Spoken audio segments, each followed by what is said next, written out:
Apakah sebaiknya kita sholat ke masjid atau di rumah pada saat bencana, pada saat wabah? Maka Nabi SAW sudah mengajarkan kepada kita dalam Sahih Bukhari dan Muslim, idza sami'tum bihi ta'un, idza sami'tum bihi, kalau kamu mendengar ada bihi di situ maksudnya ta'un, wabah, bencana, musibah, penyakit, bi ardin, pada suatu daerah, la taqdimu alaih, jangan kamu datang ke sana. Kita sudah tahu di daerah itu ada wabah penyakit, maka kita jangan datang. Wa idza waqa'a bi ardin wa antum biha, kalau kamu berada di suatu tempat dan di situ ada wabah penyakit, fala takhruju firaran minhu, maka jangan keluar dari daerah itu. Ini kan yang dilakukan oleh beberapa negara sekarang.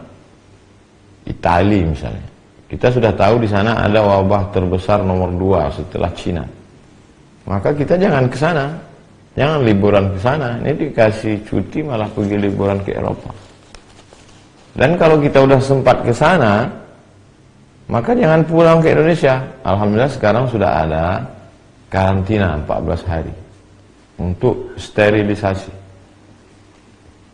Kalau sudah bersih, dia steril, tidak ada membawa virus, baru dia boleh lagi berinteraksi sosial dengan masyarakat.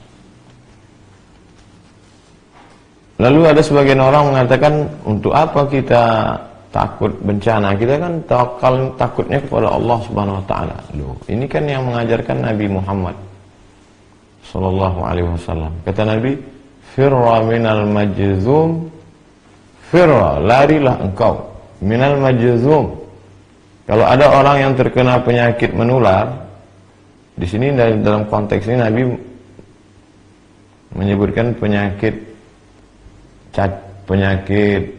kusta. Firra minal, larilah engkau dari orang yang kena penyakit kusta. Firaraka minal asad, seperti engkau lari dari singa. Jadi kita lari dari suatu daerah kawasan yang banyak virus itu bukan kita lari dari takdir. Bahkan pada masa Sayyidina Umar bin Khattab ada suatu lembah, di situ banyak wabah, hama, virus. Kemudian kata Umar bin Khattab, mari kita pindah ke tempat yang tidak ada manusia di situ, yang bersih, steril.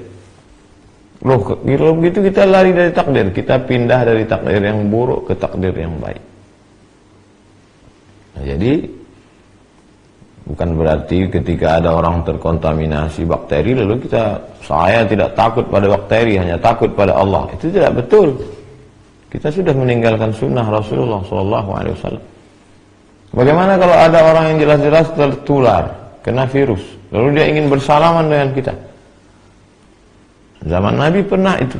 Ada orang yang sudah terkena penyakit kusta menular. Kata Nabi, "Inna qad bay'anaka farji'."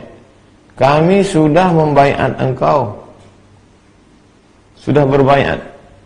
Farji', mestinya berbaiat itu salaman. Tapi kata Nabi, karena dia kena penyakit menular, "Inna qad bay'anaka." Sudah, farji', pulanglah. Tidak perlu bersalaman. Jadi yang kita lakukan hari ini, tidak berinteraksi sosial dengan orang yang dikhawatirkan menularkan virus, tidak bersalaman, bukan meninggalkan sunnah, justru sedang melaksanakan sunnah. Apakah wabah ini hanya baru sekarang terjadi? Kita baca apa yang disebutkan oleh Imam Az-Zahabi dalam kitab Syiar A'lam An-Nubala. Wa kana al-qahtu 'aziman bi Misra. Pernah suatu masa terjadi di Mesir itu masa paceklik. Wa bil Andalus. Tidak hanya di Mesir, sampai ke Andalusia, Spanyol. Mesir, Libya, Tunisia, Aljazair, Maroko, Spanyol. Wa ma'ahidha qahtun wala waba'un mithlu. Belum pernah terjadi masa paceklik, kemarau panjang dan wabah penyakit sedahsyat itu. Di Cordoba, di Spanyol, di Andalusia. Hatta baqiyatil masajidu mughlaqah. Sampai masjid-masjid ditutup. bila musallin, tidak ada orang salat. Masjid tutup, tak ada salat. Sama seperti sekarang. Wa summiya 'amul ju'il akbar. Tahun itu disebut dengan tahun al-ju'il akbar. Tahun kelaparan, wabah penyakit terdahsyat, terbesar dalam sejarah. Begitu kata Imam. Jadi jangan pernah kita merasa memang ini lagi takdir kita. 1820 pernah terjadi. Dulu ada namanya kolera, dulu pernah ada flu burung, dulu pernah ada medco. Dan ini takdir. Makanya di antara rukun iman, antu'mina billah wa malaikatihi wa kutubihi wa rusulihi wal yawmil akhir wa biqadri khairihi wa syarrihi. Oleh sebab itu bagaimana sikap kita? Ati'ullah ta'ala kepada Allah, ati'ur Rasul ta'ala kepada Rasulullah SAW, wa ulil amri ulama. Majelis Ulama Indonesia sudah mengeluarkan tentang masalah sholat berjamaah, tentang masalah tidak berkerumun, dan saya pribadi tidak melaksanakan tabligh akbar untuk menjaga ini.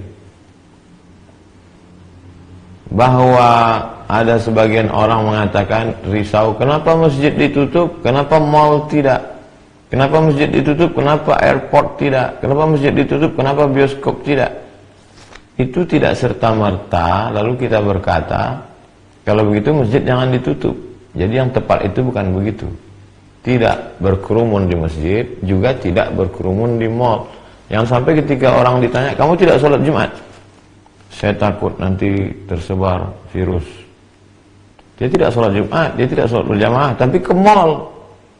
Tapi orang asing yang tidak steril dibiarkan masuk. Nah, ini tidak benar. Oleh sebab itu kita saling menjaga.